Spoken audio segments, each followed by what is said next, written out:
think you heard everyone. Okay, Jeff, everybody just identified themselves.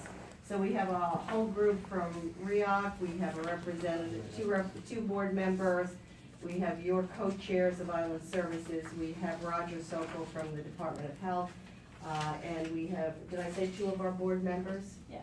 So, so this meeting was requested by the Island Services co-chairs, and I will say to you that this sort of came to light, Rosanna, when we had that issue regarding the water for the cat sanctuary.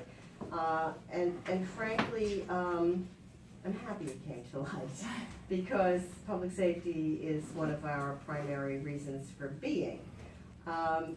The good news is we have a new team at RIOC. I'm very proud of them. I've been here as the president for, I guess, 2.5 years now, something like that. Shelton, as the chief operating officer, has been here a little over 2 years. Jackie Fluke has been here for almost 2 years. Tamara Andreetta, oh God, I can never pronounce it right. Yeah, is our new facilities director, and she's fairly new. How long have you been here? 6 months. 6 months. So we've really tried, and you know, I've mentioned this on more than one occasion at the board meetings, to upgrade our game here and really try to increase our services, both in regard to the infrastructure. I'm sure we're driving you all crazy with all the construction going on, as well as the public safety issues. So when this came up, you know, Steve really had never, he wasn't here that long, and he started doing an investigation of, and in fact shared the question about the nature of the water for the cats, and that's how we started looking for things. Now, it wasn't until Charlene, I believe, when Charlene Delicato was the president, that we started demanding from our contractors ad spills. You know, and the issue of having engineering, real engineering reports and drawings of what was under our ground left a lot to be desired. And now I think we are continuing to make sure that we have all this kind of engineering design data for not just us, for our benefit, but for the generations to come. And in fact, Jackie's been working with New York State Archives to make sure that they're preserved forever.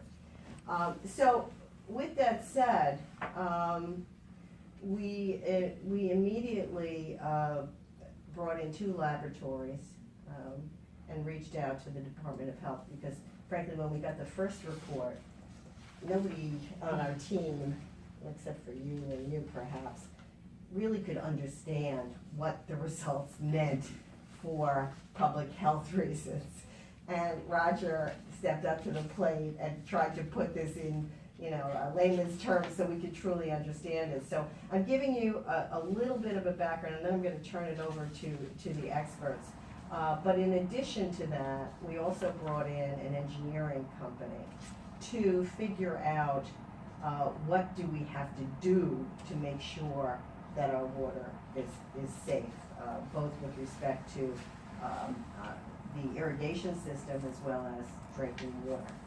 So, Steve, I'm going to turn to you, or shall I turn to Roger? But generally speaking, if you could just explain the issues involved in terms of what we discovered and what Cameron Engineering is now doing, and then we'll turn to Roger about the actual lab results. Okay. So after it was brought to our attention about potential conflicts with drinking fountains and irrigation, we immediately turned off the water. We engaged Cameron Engineering, who is on our architectural and engineering panel, to do a point of connection assessment for all of our parks and open spaces. First part would be to analyze those parts where we have both irrigation and drinking fountains. The second part is to analyze just those parks where we have irrigation. So DEP requires backflow prevention on all of our irrigation systems. As far as drinking fountains concerned, provided that all cross-connection rules and regulations are followed. In other words, if you have a direct connection from a potable water line from DEP to a drinking fountain, backflow prevention is not required. So we started at Lighthouse Park, we did Al Lewis, Capo Bianco, we did Blackwell Park, and we did Firefighters Field and South Point Park.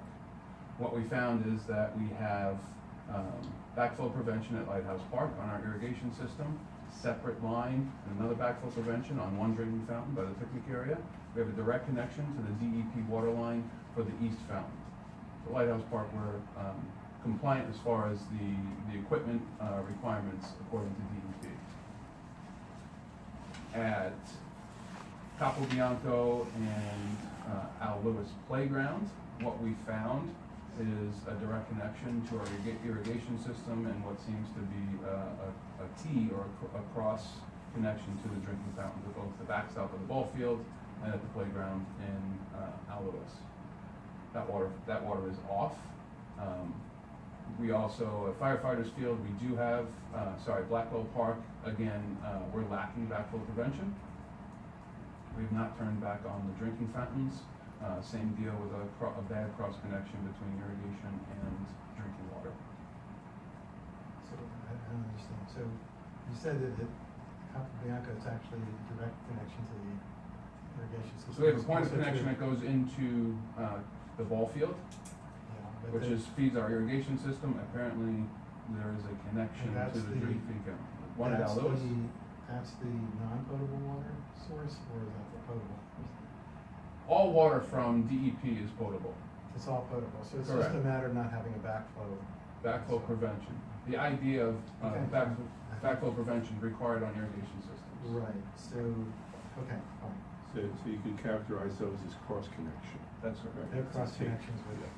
Okay, so everything, so I thought that there was non-potable, the whole idea was non-potable water was being used at South Point Park. Cat sanctuary, and just again to qualify that, I So don't want to it's get only into it. not- I don't want to get into it. I'm just trying to clarify. Yep. At the other parks, is there non-potable water used for irrigation? All of our irrigation is fed by potable water. The idea at South Point Park and the cat sanctuary is that we're using the irrigation system for drinking water. Once potable water goes into an irrigation system, it's classified as non-potable. Okay, so I'm just trying to understand. I'm sorry, Steve, when you say at the South Point Park Sanctuary, we were using it as drinkable water, what do you mean, for the animals? Correct. Of course, yes. Yep, that's right. Yeah, but the fountain at South Point Park and the fountain at Lighthouse Park, correct me if I'm wrong, and the fountain at Fort Freedoms Park does have backflow prevention. Correct. Okay. But again, The fountain, once you're or you inside mean that. The irrigation. The irrigation. The irrigation connection. I'm sorry, that's correct. Fountain Right. doesn't have So that. work my way down. So Blackwell Park again. Yeah, I'm just trying to understand where this idea of non-potable water comes from, that's all. Okay, now you Once you're in explained. the That's fine. irrigation system, Okay, the I water is understand. considered Fine, thank you. non-potable. But I'll get to South Point Park in a second. So Blackwell again, found no presence of backflow prevention device. That water fountain is since turned off. We're not irrigating Blackwell Park as a result of the Blackwell House renovation. So provided we have a direct connection to the line with no other ancillary lines on, we did turn the spray park back on. And The can, spray park, In therefore, Blackwell. so, but you have the connections are still there, so why? But we're not utilizing, so the idea of non-potable water and irrigation is for the potential So you for can that turn that off. groundwater, correct. You can Those turn valves off are the- off, that's oh, right. okay. and Steve, do we know at least approximately when that was turned on?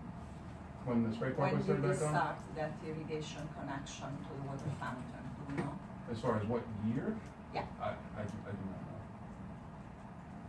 So, just to extend on that a little bit, what Susan said is, obviously, we're a new team, I'm here about 9 months, Tamara's here, a little over 6. We are going through all of our systems, including life safety, public safety, and things like that, we're in the process of implementing that. Tamara's talked at length about trying to get out of the break and fix mentality.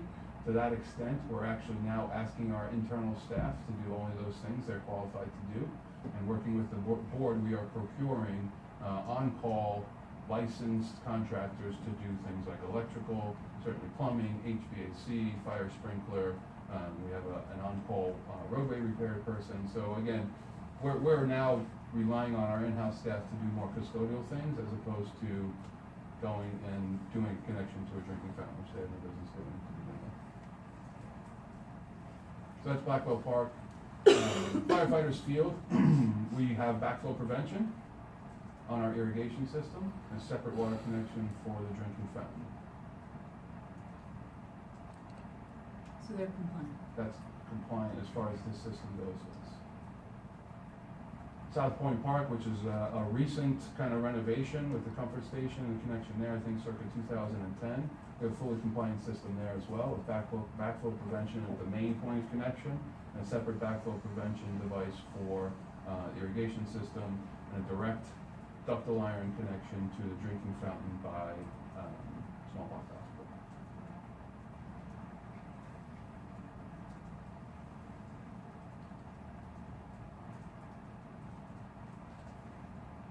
So with Cameron Engineering, again, they're coordinating with DEP. We fed them all the information that we have in our archives that we were able to locate as far as as-built drawings, backflow prevention devices and things like that.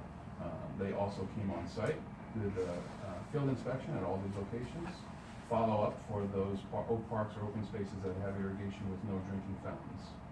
That report is still kind of in the process. They're waiting for additional information from DEP. Once that's finalized, the plan is going to be to take the next step to introduce, even where we have compliant systems, to introduce above grade backflow prevention devices or RPZs with enclosures. Because while we're compliant with the system at Lighthouse Park, the backflow prevention device is in a pit, a meter pit that's not self-draining and also doesn't pump out. So again, while the system is compliant, the fact that there's a potential for standing water to be in contact with the backflow prevention device, we're actually going to raise the RPZ there, put it in an enclosure. Both of our parks are subject to brackish water during storms. So that's at which? That Lighthouse Park, Lighthouse. where again, Not- compliant system, The other ones don't need that same? we're going to do it at all. So So you Capo do the Bianco? enclosures for all. Above grade RPZ, which is basically a reduced pressure zone valve or a backflow prevention device. But you're also gonna have, We're you're gonna do also it at- gonna raise them or. Above grade. Close them. Above grade with an enclosure. Because it's really just seasonal, probably will not have to be what they call a hot box. We won't have to provide electric to it to keep it warm in the winter. Now, can I just ask one more? Absolutely. You're here to Basically, ask anything you So want. how do we know that, these were installed apparently 40 years ago. So how do we have assurances that the lines don't leak, if they're you know, if they're leaking, things aren't leaking into the lawns? If how long is the lifespan of one of these things? How do they get replaced? How often do they get replaced, the water system pipes? So that's something that we're obviously looking at again, as far as trying to get out of the break and fix and thinking about our infrastructure and improvements on a kind of projected timeline. Assurance at the moment you don't without doing a static pressure analysis. It's where you close the pipes, you put pressure on it, and if it leaks out, pressure drops, you know there's leaks. So I can maybe expand on that question. We're hiring a plumbing.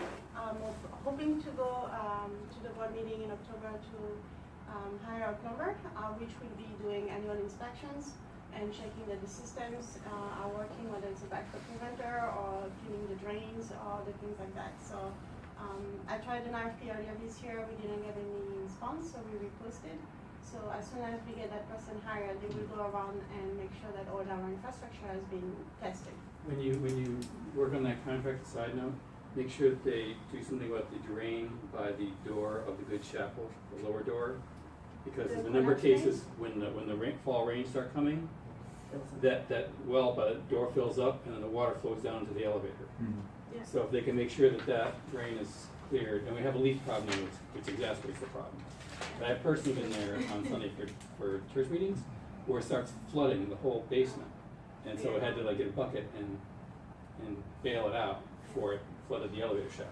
We're in process of cleaning some drains right now. We have a contractor on site this week, Okay. so I'll make sure that we. As it go in the fall, it's gonna become a problem. Yeah, It does for every sure. year, so. I'll that's make gonna sure check of that. Thank you. it. Okay.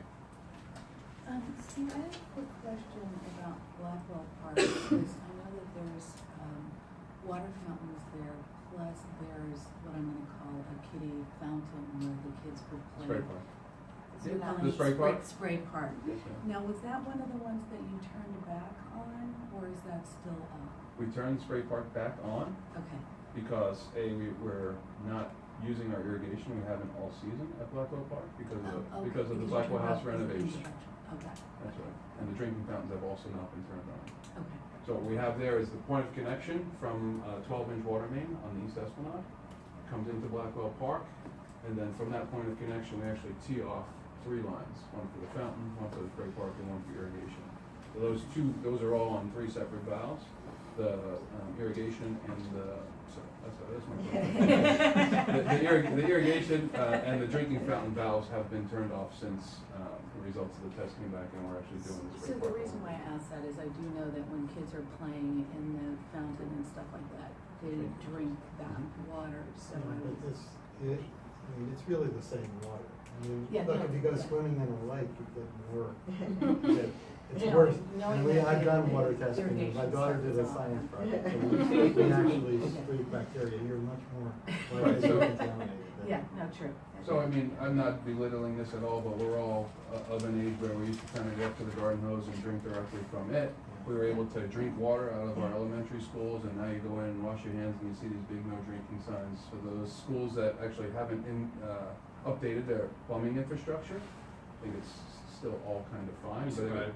right. Not trying to belittle that fact at all, but again, the idea about backflow prevention, as Frank rightly pointed out, is not necessarily for that source of where the water is coming out, but actually for the protection of the overall city infrastructure and drinking water for the city. So because there's no chance for that water, it's a direct connection from the DEP water main, there's no chance for that water to actually get back into the system, contaminate, or go back in the system, get back into the line. As long as the valves are turned off, as is. So we're not a dry cleaner, we're not an industrial site. Right. We have irrigation. Irrigation, rightly called out by DEP, requires backflow prevention. So we're gonna basically be doing everything we have to do to comply with the law, with DEP's requirements.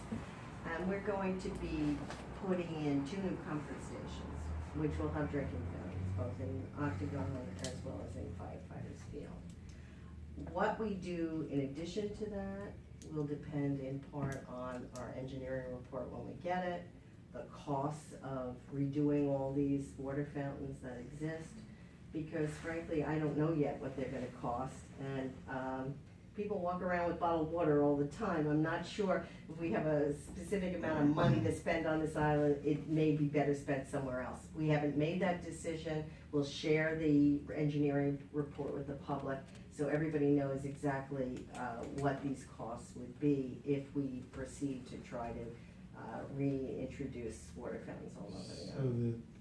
how about the comfort stations at Lighthouse? Those are kind of, not, You're talking about They're the coming water from- fountains. They're coming from DEP, they're nothing to do with the irrigation system. I know, but Is they're not that- great restrooms. No, they're Oh, not. no, So- that's a different issue. Okay. That- Your I'm issue wondering why you're is, putting them in the Octagon and not just upgrading. well, them. because That's a we're different redoing issue. Octagon completely, and as part of the renovation in Octagon, Okay. that's why we're doing it. I'm not, Steve and I and Shelton walk this island every day, and I could point to a load of other things that need upgrades. So yes, you're right, that needs an upgrade as well, and in fact, Steve And so Yeah, those is are now the- thinking about that entire So space. do they have water at the comfort stations in Lighthouse Park? Do they get water in those? I don't remember. Those bathrooms? And do they have backflow device for the? Yes, sir. Yes, there's a backflow device Yeah, there. okay, fine. And just to clarify, Lighthouse Park Conversation is on our 5-year plan for renovation. Okay. Yeah, that whole area. They held It's the city with the disgusting. city about building, they were gonna build their berm and redo That's the whole right. park. Yeah, and we they haven't had- heard from them at all, at all. You had $1 billion to redo the park. Yes, and it was gonna be with kayaks, and we were gonna have a great recreational area, but we haven't heard from them. So, Roger, tell us that what we should know about our safe water. Well, I mean, the first thing I'll mention to you is, if you don't know already, that, as you said, the water on the island is obtained from New York City DEP, from the New York City water supply system. And first thing off, you guys won at the state fair just before Labor Day, the best tasting water in New York State. So we'll tell you that. So that's a nice little thing. Bacteria tastes good. So we were brought in to ask the question about these testing results. And again, just a little bit of background. So I'm in the New York State Department of Health. I'm in the Center for Environmental Health, and I oversee the Division of Environmental Health Protection, within which we have our Bureau of Water Supply Protection. So, Bureau of Water Supply Protection is the state organization that oversees all the public drinking water systems here in New York State. Working with our partners, the local health departments, we work very closely with the New York City Department of Health and Mental Hygiene, and I just offer that just to kind of give you background to sort of say, we kind of know water. So we were asked to take a look at these results, really not being involved, sort of, I think, being brought in as sort of a third party to sort of look at this with an objective view. So when we started looking at this, we looked at it from the perspective of, okay, you guys are getting your water from the city of New York. We know quite a bit about the quality of the water for the city of New York. And when we looked at this and compared it to data that we received from New York City DEP, essentially this data here, the constituents that were analyzed for, are consistent with what is coming in from the mains of the city of New York. Now, you do mention the bacteria. So it appears that this one consultant here did do several different what we call microbiological tests. They did The heterotrophic.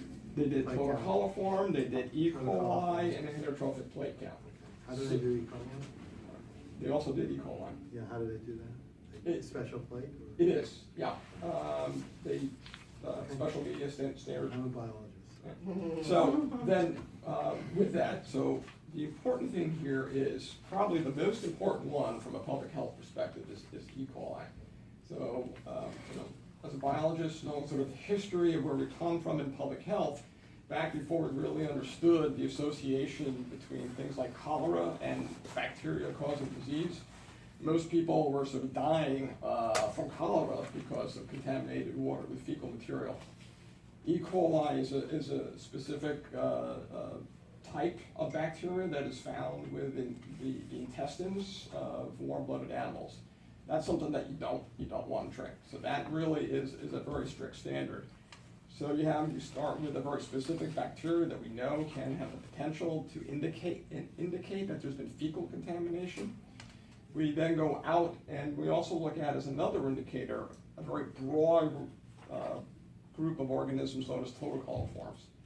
Totocoliforms in and of themselves do not necessarily cause disease, but they're again an indicator that the water may have been potentially contaminated with fecal contamination. And then we go to an even broader group of class of bacteria known as the heterotrophs. Now, the important thing to remember here too is that drinking water that comes from New York City, as all public water systems, are treated to really focus more primarily on making sure the microbiological quality of that water is safe. So that's why chlorine is added to the water here and throughout New York State, essentially to inactivate those disease-causing organisms. But that water is not in itself sterile. I mean, there are still, as we know, there's bacteria everywhere, but not all bacteria cause disease. So there are some very good bacteria, especially some of those that are within our own intestinal flora. But so the heterotrophic plate count essentially is another indicator that can be used to look at whether or not there has been sufficient chlorine in the water. And so what happens is, and I think these were some of the water fountains that were tested. If you were to leave those water fountains not used for a long period of time, again, that water's not constantly moving through there, it is sort of sitting there.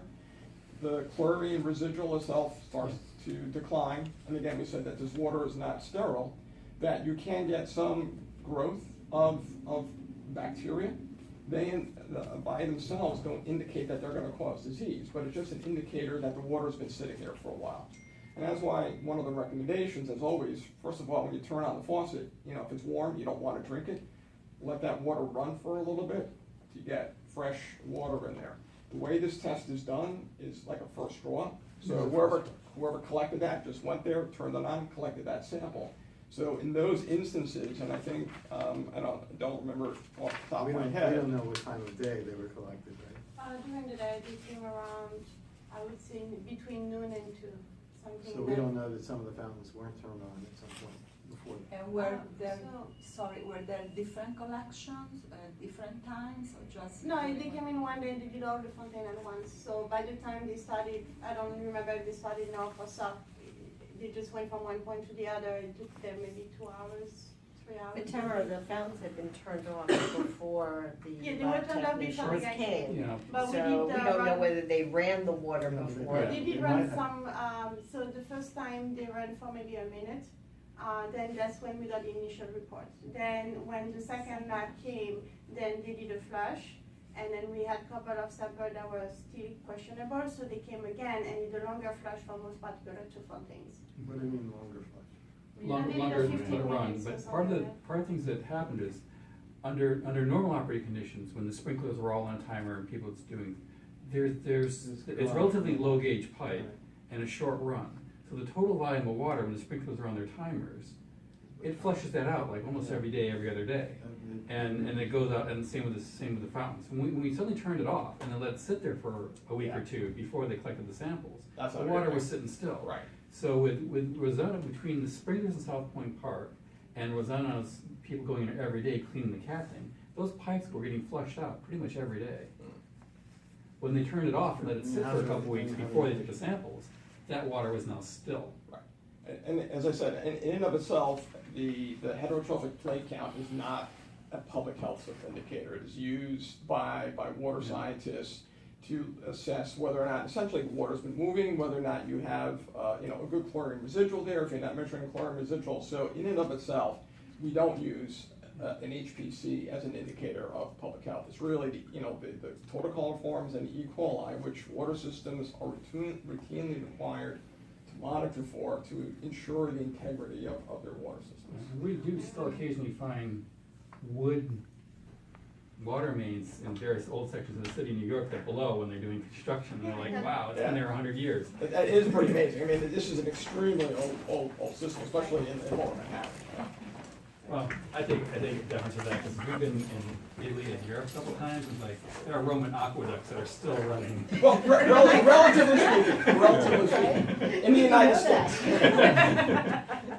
We went to visit Bath the other summer, and like the fountain system in the Roman bath there in England is still working.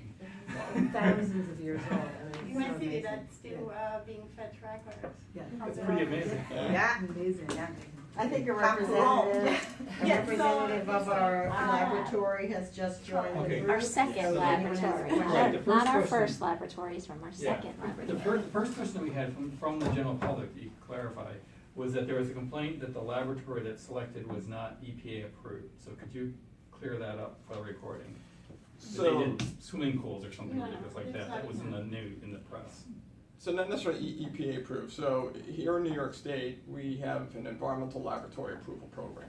So all environmental samples, drinking water samples, are required to be performed by an ELAB certified laboratory. When, these results were presented to us, we did happen to notice that the laboratory used was not a New York State sort of approved laboratory, and I think once we made that known, that's what then Yeah, and I can initiated explain- the second round of sampling. And I can explain why we selected this vendor. It's on me, I guess, because I used to work with Healthy Building, my previous account. I used to manage NYU Langone buildings in the city. which is a emergency care center, so people are dying on the table, not dying, but going for surgery.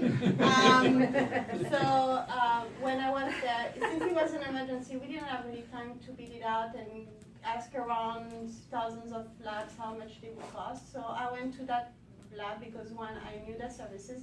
Second, when I was at NYU, we beat it out. So I know they were reasonably priced, and that's why we selected this vendor. I was not aware at the time that New York State required a laptop, but Okay. they are federally certified. They work throughout the US.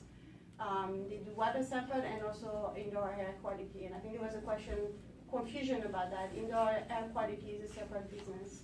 That's why I water- said there was that whole discussion in the Yes. email, so I wanna make sure we clear that up. Yes. So they were a nationally certified lab, but not New York State. Yes, The second exactly. round of results, the That's where state my says these guys confusion- were state certified, and from the EPA standpoint, you are satisfied that these tests were conducted according to EPA standards and the results are reasonable. Correct. Both Okay. lab did EPA standards. Well, I just wanna make sure we get that for the public discourse, that we said, yes, okay. It was done by a certified lab in the right way, and that the results are consistent with the other areas of the city.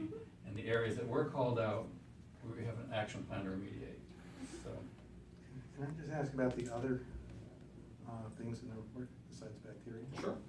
Or unless you have bacteria, anybody have Actually, can I ask bacteria a questions? question? So there are some other potential contaminants like Giardia and It's some not a of those. bacteria, but it's Oh, close. Yeah, the ozone. So, and that's an excellent question. Yeah, I was gonna ask about you. Yeah, those are other potential organisms that can be found in waters that can cause disease. Again, the drinking water industry uses sort of indicators, and so right now, New York City inactivates those types of potential pathogens, both by chlorine, so Giardia can be inactivated by chlorine, and for Cryptosporidium, that is being inactivated by an ultraviolet light That's right. facility upstate. Upstate. Right, near that the- brings the water down. And there is any legal limit set by EPA with the usage of the chlorine? Oh, yeah, that's what I was gonna ask. Sure. So, as I mentioned before, we do require disinfection of water because we need to make sure that we're inactivating any potential organisms that can cause disease. So, water systems, and New York City is no different than anyone else, has this balance that they have to constantly maintain to be compliant with all the various drinking water regulations. So back in the day, when chlorine was first introduced, it was almost like, hey, the more the better. It was actually one of the greatest public health advances in the 20th century, was the introduction of chlorine to drinking water. But as time went on, we did realize, or scientists did begin to realize, is that chlorine can interact with some of the organic matter that's naturally present within water, and it does form what we call disinfection byproducts. So the question about how much now is this balance between making sure that there is sufficient chlorine to inactivate the